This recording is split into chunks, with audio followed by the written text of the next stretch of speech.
Posso? Boas noites. Incluso com sua defesa penal, a equipe não conseguiu sair com a vitória hoje. Qual foi a maior dificuldade que o Flamengo enfrentou na partida de hoje? Não, a gente sabe que fizemos um grande primeiro tempo, eles acham um pênalti no final.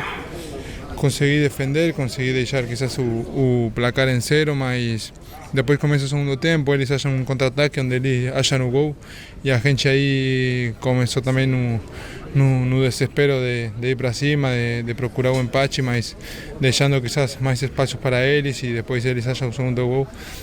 Mas a gente continua tentando até o final e a verdade é que não tivemos quizás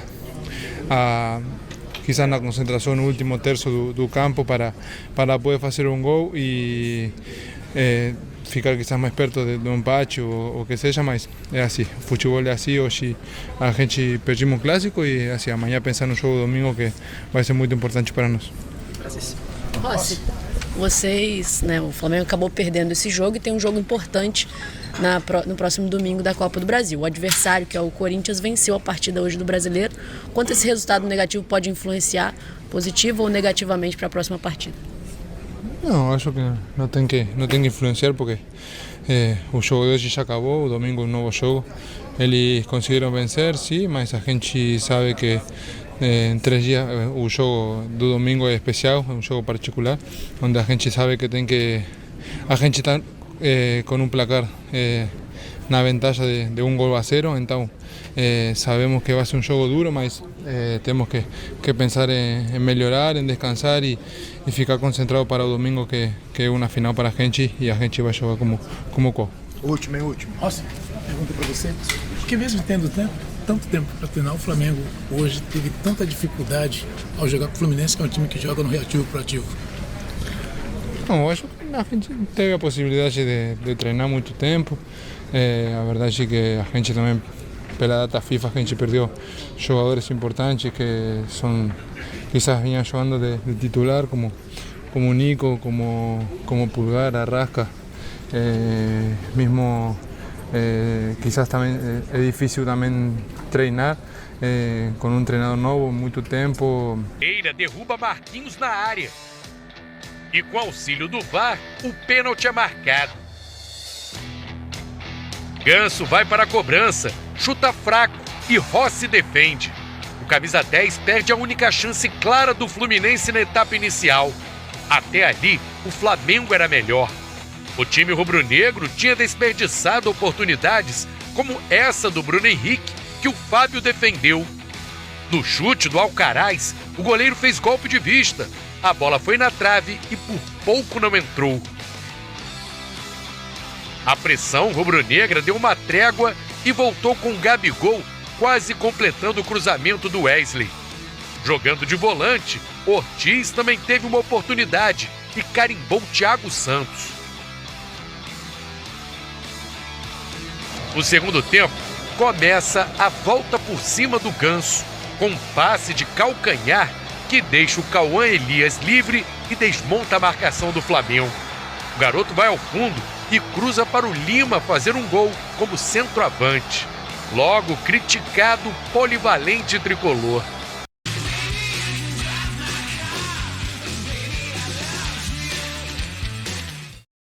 Eu deixo as pessoas falar, sabe que eu sou um cara tranquilo, né? Faço meu trabalho bem feito e sigo tranquilo, né? Tem as pessoas que querem meu bem, conversam pessoalmente comigo, sabe falar a verdade. Então, essa questão de extracampo aí não me machuca muito, não. A redenção do Ganso continua com um bom passe para o Martinelli cruzar e o Arias completar, fazendo o segundo do Fluminense, com outra participação do camisa 10. Jogar com o Ganso, às vezes você acha que ele errou, mas você que não pensou igual a ele, né? A bola que ele achou no primeiro gol, naquele desvio ali, é para poucos. Então não tem o que falar não, a gente viu o que ele mostra dentro de campo. O Flamengo não mostrou força para reagir e só assustou depois dos gols nessa cabeçada do Léo Pereira. Com a vitória, o Fluminense sobe uma posição na tabela e fica 2 colocações acima da zona de rebaixamento. Já o Flamengo segue a 9 pontos do líder Botafogo. Sempre é ruim perder, né? Obviamente que eu sabia que um dia eu viria aqui na coletiva com um resultado negativo. É triste que tenha sido hoje, num clássico e em umas vésperas aí de uma semifinal de Copa do Brasil. Temos que limpar a cabeça o antes possível para preparar bem esse jogo de domingo que é vital. Nós fizemos 2 vitórias, mas não temos a ilusão de encontrar facilidades para sair da situação que nós estamos. Terça-feira que vem teremos um outro jogo decisivo e a presença do torcedor é fundamental para a gente. No fim, a festa foi da minoria no Maracanã. Eles acreditaram na vitória, que literalmente passou pelos pés do Ganso. Uma palavra. Não disse Justo, nada. tá certo. Eu não esperava isso. Ao mesmo tempo. Fui pego de surpresa também, não esperava não. É o Aras que tá cantando hoje.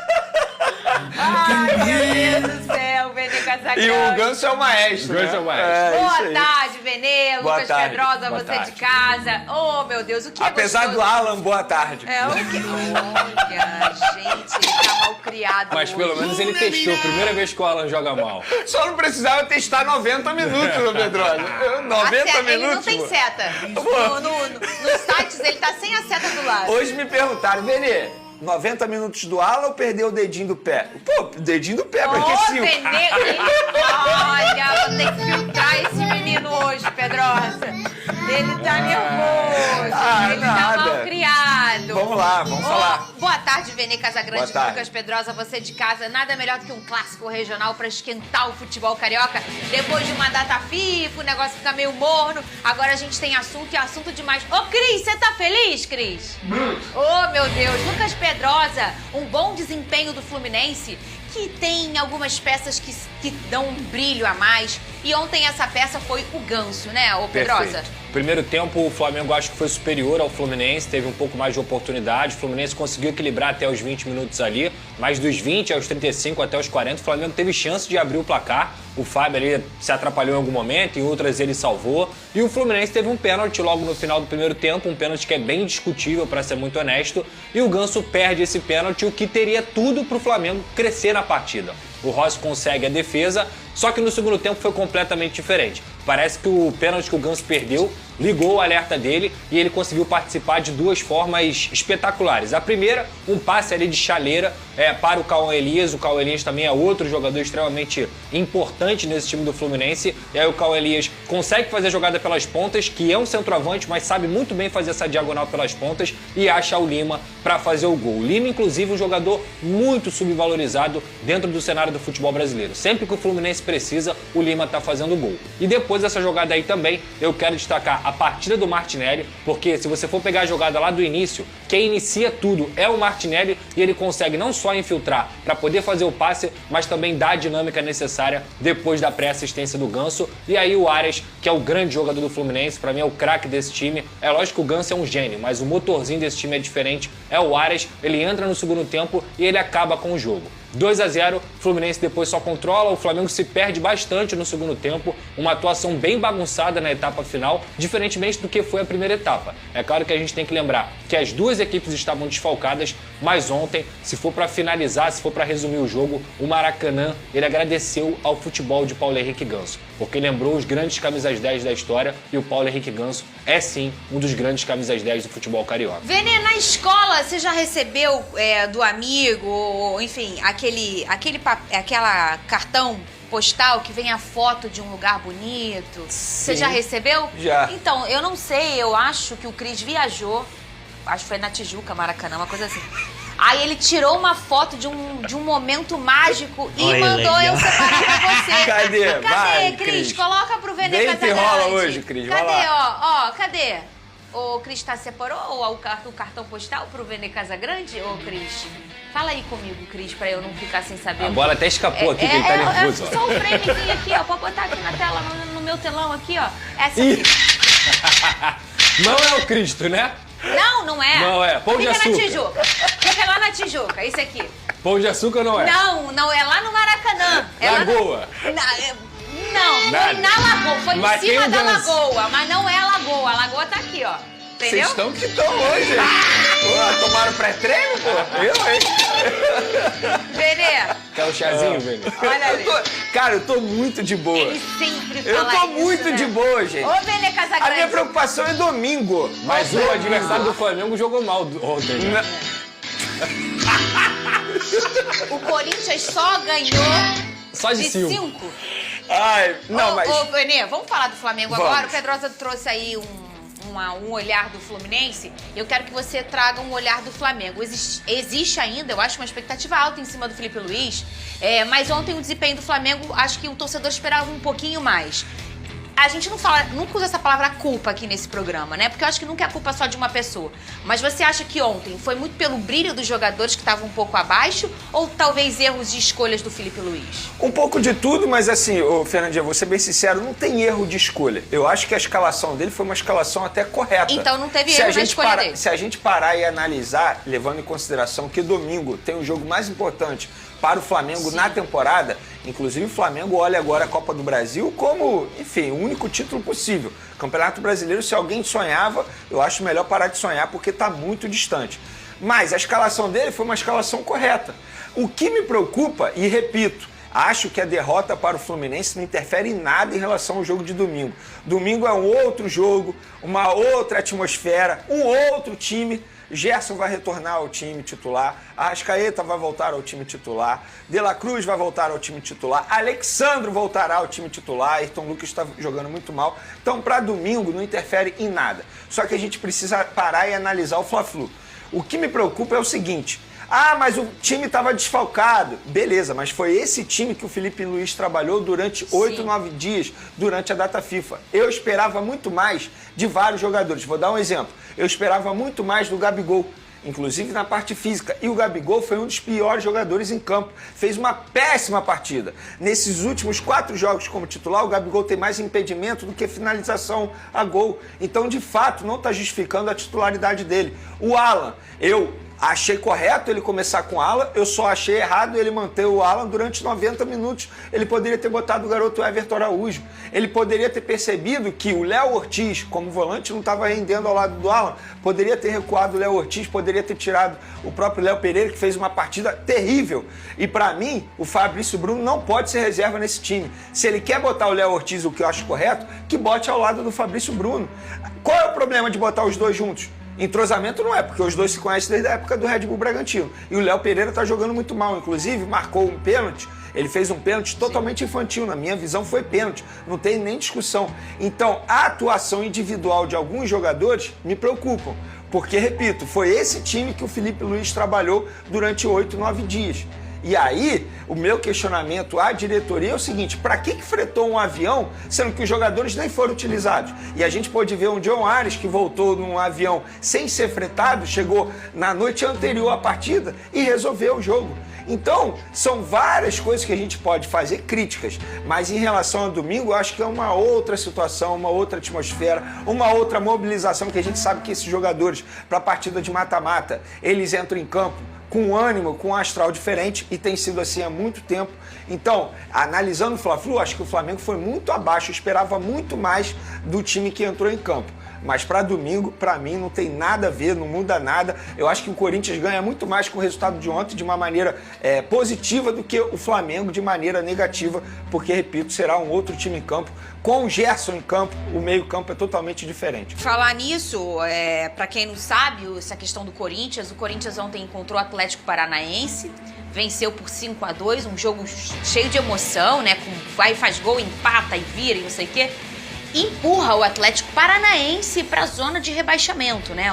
O Atlético agora é o primeiro time da pega o Fluminense na zona terça, de rebaixamento. jogo atrasado. Então, assim, coloca o Atlético numa situação que a gente não vê o Atlético passar tem tempo, hein? A gente tá vendo o Só para finalizar aqui, né? Fernandinho, meu comentário em cima do Flamengo, por exemplo, o Alcaraz é um jogador que muita gente está criticando, custou muito alto, não tá jogando nada. Gente, ele acabou de chegar ao Flamengo. Ele chegou na reta final da janela de transferência. O jogador ainda tem período de adaptação. Como que você vai culpar um jogador por uma partida diante do Fluminense? Pedrosa, ele falou do Arias aqui em relação a essa logística. O Arias que é um grande jogador de sua seleção, chegou ontem. Ontem não foi uma escolha do Mano começar com ele, mas ele entrou e até fez o gol. O Pedrosa, o Mano fala sobre isso, sobre essa escolha dele em não começar com Arias, né? Cara, foi uma das coletivas que eu digo que esse ano me surpreenderam, porque o Mano Menezes foi extremamente inteligente explicando o porquê dele não ter colocado o Arias. Ele fala sobre a sobrecarga que o Arias vem sofrendo com a seleção. Ele fala sobre o Arias ser um jogador importantíssimo, mas que ele não coloca o Arias no primeiro tempo justamente para não perder o Arias nos próximos jogos. Justamente pela importância do Arias. E ele cita também o fato do seguinte: como o Arias chegou de um jogo da Colômbia, como o Arias chegou de viagem, ele queria deixar os jogadores que estavam em campo cansarem os 45 minutos para que quando o Arias entrasse em campo, essa discrepância do cansaço do Arias para os atletas que estavam atuando não fosse tão grande. E foi exatamente isso que aconteceu. Então eu tenho que parabenizar demais a leitura do Mano Menezes, que deu muito certo. Um técnico que, nessa data FIFA, o Fluminense não apresentou um futebol maravilhoso, mas apresentou um futebol muito mais competitivo do que vinha jogando, conseguiu potencializar esses atletas também e mostra que a estratégia dele, colocando o colombiano no segundo tempo, também deu muito certo, porque foi ele que entra e ele também acaba com o jogo na minha visão. Sobre o Flamengo, a única discrepância que eu acho que aconteceu nesse jogo, que mais uma vez eu vou discordar do Venê, a titularidade do Alan não se explica. Não se explica. O Alan não joga futebol para ser titular do Flamengo. O Everton Araújo faz uma partida na Arena do Grêmio, quando o Flamengo coloca o time em reserva, uma partida excelente. E ele deveria ter recebido essa oportunidade ao lado do Léo Ortiz. Se for falar de campo e bola, não o que custou, não o que vale para o Flamengo, não o que o Flamengo investiu, o Everton Araújo merece ser titular na frente do Alan por muito. Não é por pouco, não. É por muito. Eu não consegui entender essa insistência no Alan. Eu posso só falar um ponto positivo do Flamengo? Porque eu falei muito ponto negativo aqui. O Matheus Gonçalves ontem fez uma baita partida. É um jogador que o Felipe Luiz acertou em colocar como titular, então fica aqui o meu ponto positivo em relação ao Fla-Flu. Eu sempre falo aqui de clássicos regionais como esses meninos que vêm da base, que sabem a origem, o tamanho do clássico e tudo mais, são importantes, são peças fundamentais. Esse é um clássico que na base, gente, isso é quente pra caramba, um Fla-Flu, né? Sim. Vamos olhar aqui a enquete de hoje, Venê Casagrande. Sugestão de Venê Casagrande, inclusive, né? Gabigol ainda tem que ser mantido no time titular diante das últimas atuações. Sim, ele é ídolo do Flamengo, já deu, é a segunda opção. Vai dar a volta por cima, é a terceira opção. Você vota em quê, Venê? Eu não colocaria o Gabigol como titular. Você acha que é o Jadeu, então? Eu acho que Jadeu como titular. Eu acho que o Felipe Luiz como treinador, ele precisa pensar numa outra possibilidade, numa outra... E qual seria? Num outro estilo de jogo. Por exemplo, eu vou dar um exemplo aqui. O Gonzalo Plata, quando ele foi titular ao lado do Bruno Henrique, ele não fez uma partida ruim. Inclusive, ele foi mais efetivo que o próprio Gabigol. Não justifica a titularidade do Gabigol. O Gabigol não é mais centroavante. Então, qual é o problema de você colocar um outro jogador com estilo de jogo, enfim, um pouco diferente? Um Gonzalo Plata, o próprio Michael ao lado do Bruno Henrique. Eu acho que o Gabigol como titular, pra mim, já deu. Você vota em quê? Concordo com o Venê. Já o Gabigol também? não mostra em campo o que deveria mostrar para ser titular do Flamengo. Essa é a verdade. Muito bem, o povo ainda se debruça na mística, né? Isso é natural, do que é o Gabigol, da história que ele tem, enfim. Olha aí, treino aberto, Lucas Pedrosa! Tá rindo por quê, né? O que houve? Tu foi, Pedrosa? Uma piada, alguma coisa? Desculpa, Giovanni. Mas a minha chave já virou hoje. Aqui, ó. Ih, é o tênis da sorte que ele veio. A minha chave virou hoje. Não, eu espero que o Vasco faça o dever de casa. Aqui, ó. Tá aqui. Esse é o tênis da sorte, novo. Tem negócio de novo, né? Que tinha aí mudou. Pô, eu não queria pegar o Galo na final. Vamos, Vascão. Bora, pô. Eu gosto assim. Peraí, corta. O Giovanni, por favor. Os tricolores têm um monte de corte lá também. O Giovanni vai fazer... Em nenhum momento eu falei que o Flamengo ia ganhar do Flu. Não. Você vai repetir aqui que eu vou guardar o corte. Vamos lá, ué, mas isso é inegável, gente. Tem corte aí do Venê? Não, ele falando que quer pegar o Vasco, afinal. Corinthians não fecha acordo por Hugo Souza e terá que pagar multa pela terceira vez ao Flamengo. O Corinthians tinha até sexta-feira para concluir a compra de 50% dos direitos econômicos do goleiro Hugo Souza, evitando assim uma multa ao Flamengo. Sem o acordo firmado, o clube paulista precisará desembolsar R$ 500 mil para poder escalar o jogador na semifinal da Copa do Brasil, em confronto decisivo neste domingo, na Neoquímica Arena, às 16 horas, horário de Brasília. Na primeira partida, disputada no Maracanã, o Flamengo venceu por 1-0.